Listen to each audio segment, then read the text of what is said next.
임차보증금부터 보험해약환급, 그다음에 뭐 이혼재산 분할, 혼인 중 재산, 그다음에 배우자의 재산. 물론 이건 이제 그렇게 예외적인 경우만 한가를 하죠. 그다음 위장영업 등 총 한 10개 정도, 10개에서 한 15개 정도의 파트에서 주로 환가 사건이 일어납니다. 뭐 부동산은 당연하고 임차보증금. 자, 그런데 이제 그런 환가 사건이 되면 총 10단계, 약 한 11단계 정도의 어떤 절차를 거쳐야 됩니다. 여기 1번부터 11번까지 있죠. 그럼 이 절차를 거치는 동안 심한 경우는 5년이 걸리고, 그 다음에 뭐 늦어도 아무리 빨라도 한 8개월에서 1년 정도 걸립니다. 본인 사건이 이제 환가 사건이다. 뭐 보험금을 뭐 한 관제인이 500에서 1000 정도로 환가를 했다. 관제인 사무실에서는 맨 먼저 곡감을 보관 신청을 하죠.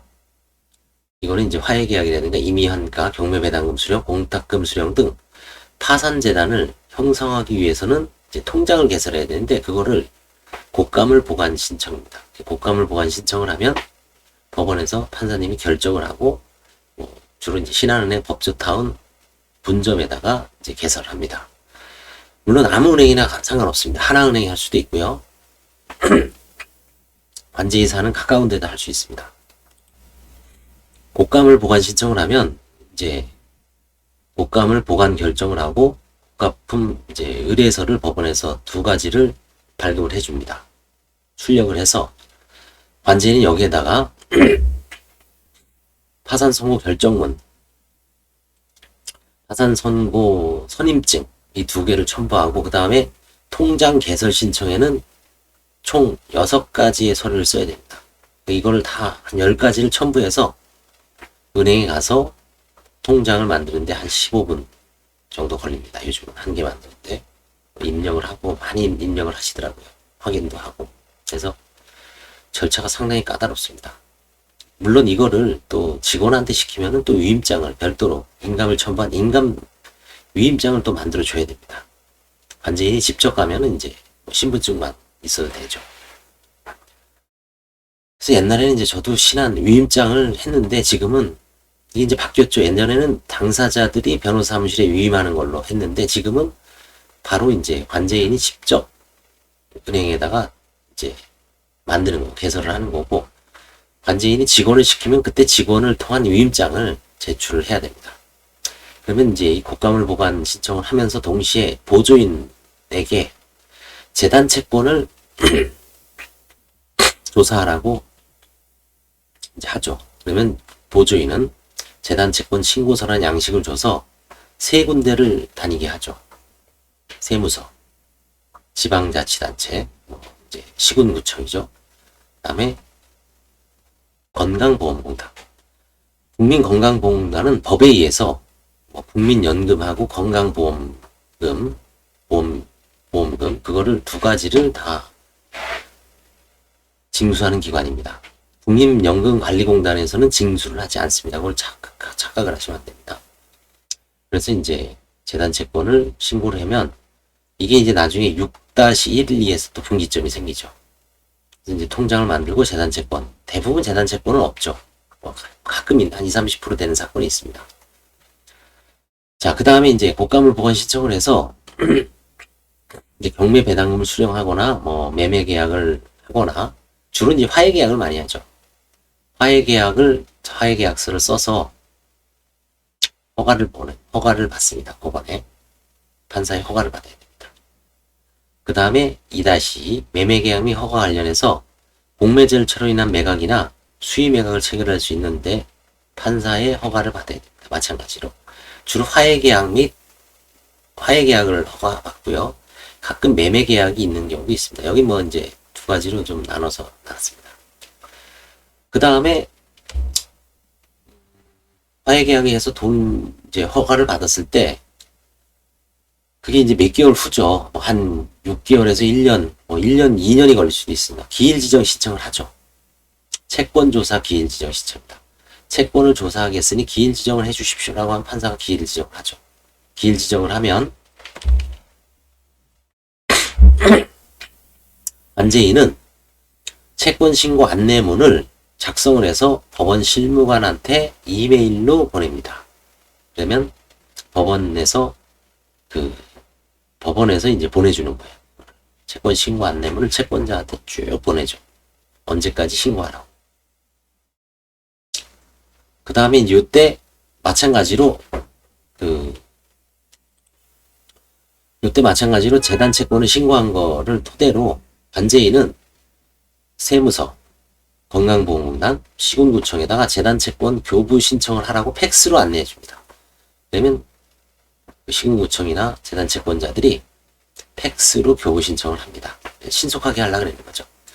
공문을 보내고 왔다 갔다 하면 또 한두 달 걸려요. 그래서 이거는 팩스로 그냥 보내주고 팩스로 신청을 받습니다. 따로 우편으로 보내주는 관제인도 있습니다. 제 옆에 있는 정 변호사님은 우편으로, 우편 요금도 상당하죠. 한 4,000원? 등기로 보내야 되니까요. 근데 저는 그냥 팩스로 다이렉트로 보냅니다. 요즘 이제 홈페이지에 가면은 체납 징수과가 다 적혀 있죠. 그리고 전화를 하면 채무자를 안내하면 바로 이제 담당자를 체크를 합니다. 컴퓨터를 쳐서 인적사항을 얘기해요. 그분한테 팩스를 보내죠. 그러면 본인 담당자가 바로 하루 이틀 내에 팩스로 이 사람의 세금, 부가치세 700 몇만 원이 체납되어 있습니다. 그래서 파산 선고 전일까지 가산금까지 싹 신고를 하고요. 재단 채권을 교부 신청을 하고 이제 그 다음에 이제 네 번째 절차가 채권 시부인을 하죠. 채권 시부인은 채권 조사 기일 일주일 전에 시부인표를 작성해서 법원에 제출합니다. 비록 일주일 전이지만 사실은 전날까지 파산 채권 조사 기일 전날까지 들어온 거는 원칙적으로 그냥 특별조사를 안 잡고 바로 시인을 하죠. 시부인을 하죠. 그 자리에서. 시부인 이후에 채권조사서가 들어왔다. 그러면 특별조사 기일을 잡아야 됩니다. 그 사람들한테 이제 비용을 납부시키고 판사가 특별조사 기일 지정 결정을 합니다.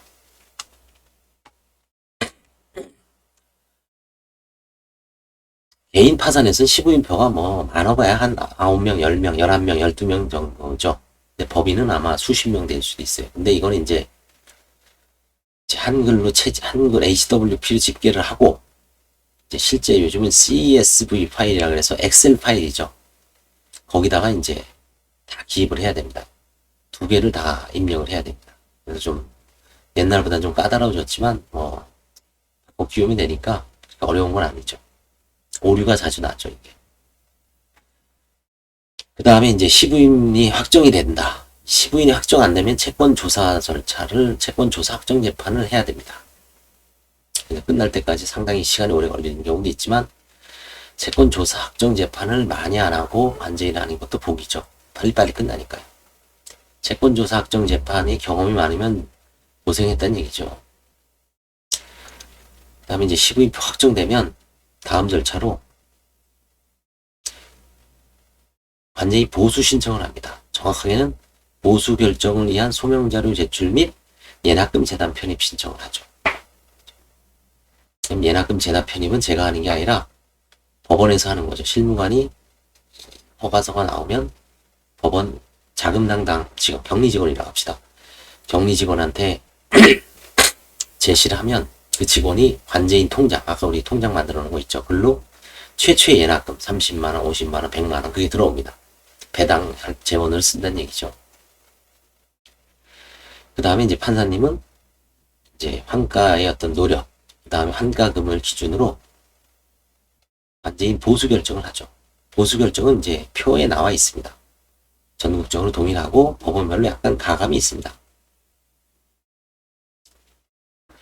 보수 결정이 딱 나오면 보수는 이제 재단 채권이죠. 그래서 재단 채권 여기 교부 받았죠. 관제인 보수, 복세, 지방세, 사대보험 주로 이 네 가지죠. 이거를 먼저 배당을 합니다. 그래서 재단 채권 승인 신청 및 재단 채권 승인 신청을 합니다. 재단 채권 승인 및 임치금 반환 청구를 하죠. 그래서 재단채권 승인은 허가를 받으면 바로 재단채권하고 재단채권만 따로 변제를 합니다. 먼저 서울에서도 두 가지로 나뉩니다. 재단채권을 따로 하지 말고 배당 허가와 같이 해라. 그래서 한꺼번에 보고를 해라. 그런 방식이 있고요. 저는 이제 재단채권만 먼저 배당을 변제를 하고 그 다음에 이제 재단채권 채권 배당 제외기간 종료 후에 한 2주에서 3주 후에 이제 최후 배당 허가 신청을 하고 그때 채권자들한테 배당을 합니다. 이거는 총 6가지 절차가 6가지 절차를 한 번에 신청을 하는 겁니다. 제가 한번 보여드릴까요?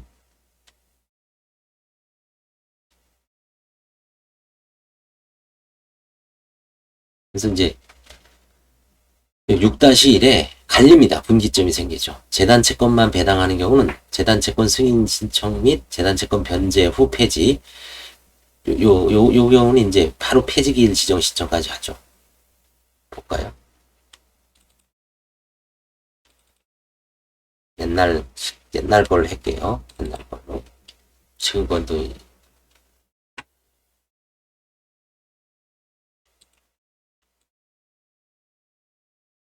이런 식으로 하죠. 재단채권만 변제하는 거는 이런 식으로 재단채권 승인, 임치금 반환 허가, 계좌 해지 허가, 폐지 보고 집행 시정 신청 4가지를 같이 합니다. 4가지 신청 간이한 거죠. 4가지 신청 같이 합니다. 그죠? 재단채권 승인 허가, 그 다음에 소명자료 제출하고요.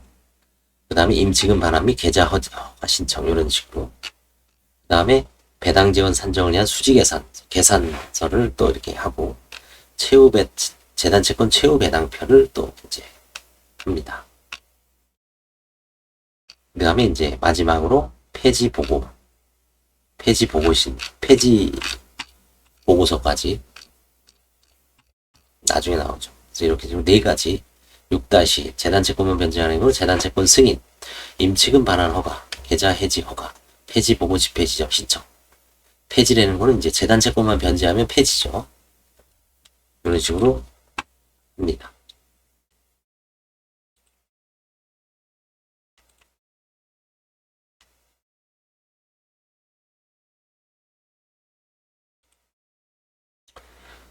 그래서 6-1 그 다음에 6-2 재단채권뿐만 아니라 최후 배당까지 하는 경우는 총 6개가 나오더라고요. 볼까요?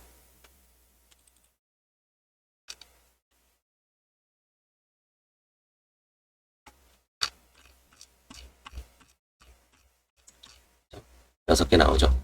재단채권을 승인받아서 이제 돈을 빼야 되니까 임치금 반환 허가를 하고 그 다음에 최후 배당 허가 신청을 하고 채권자들에 대한 그 다음에 배당 공고 신청을 하죠. 배당 제외기간 결정 신청도 합니다. 그 다음에 계산 보고 집행 지정 신청을 하죠.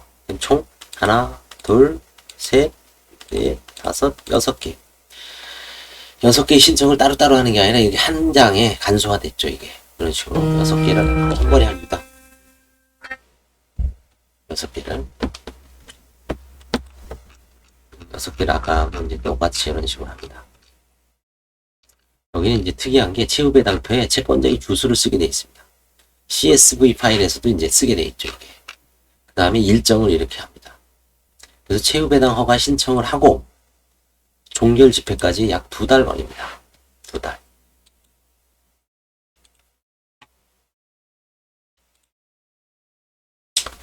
그 다음에 이제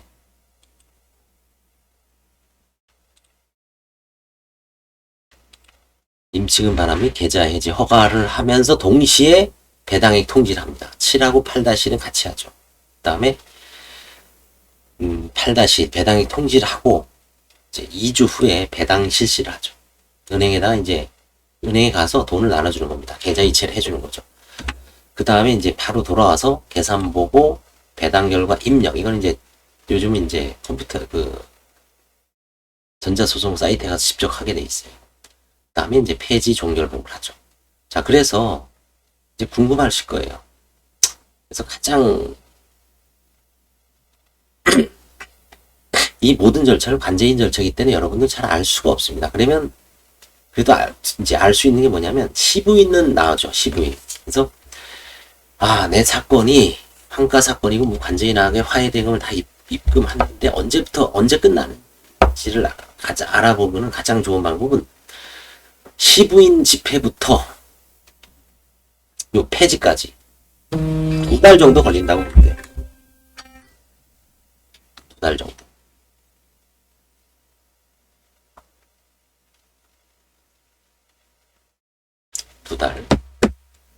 딱 2달 걸린다고 보면 됩니다. 그리고 이 고가물부터 시부인표까지는 이거는 천차만별이죠. 경매는 한 2, 3년 걸리는 것도 있고요. 뭐 소송까지 걸려 3년, 4년, 5년, 6년 걸리는 것도 있습니다. 그래서 그거는 일률적으로 말하기 어려워. 1부터 3단식까지는 재단 채권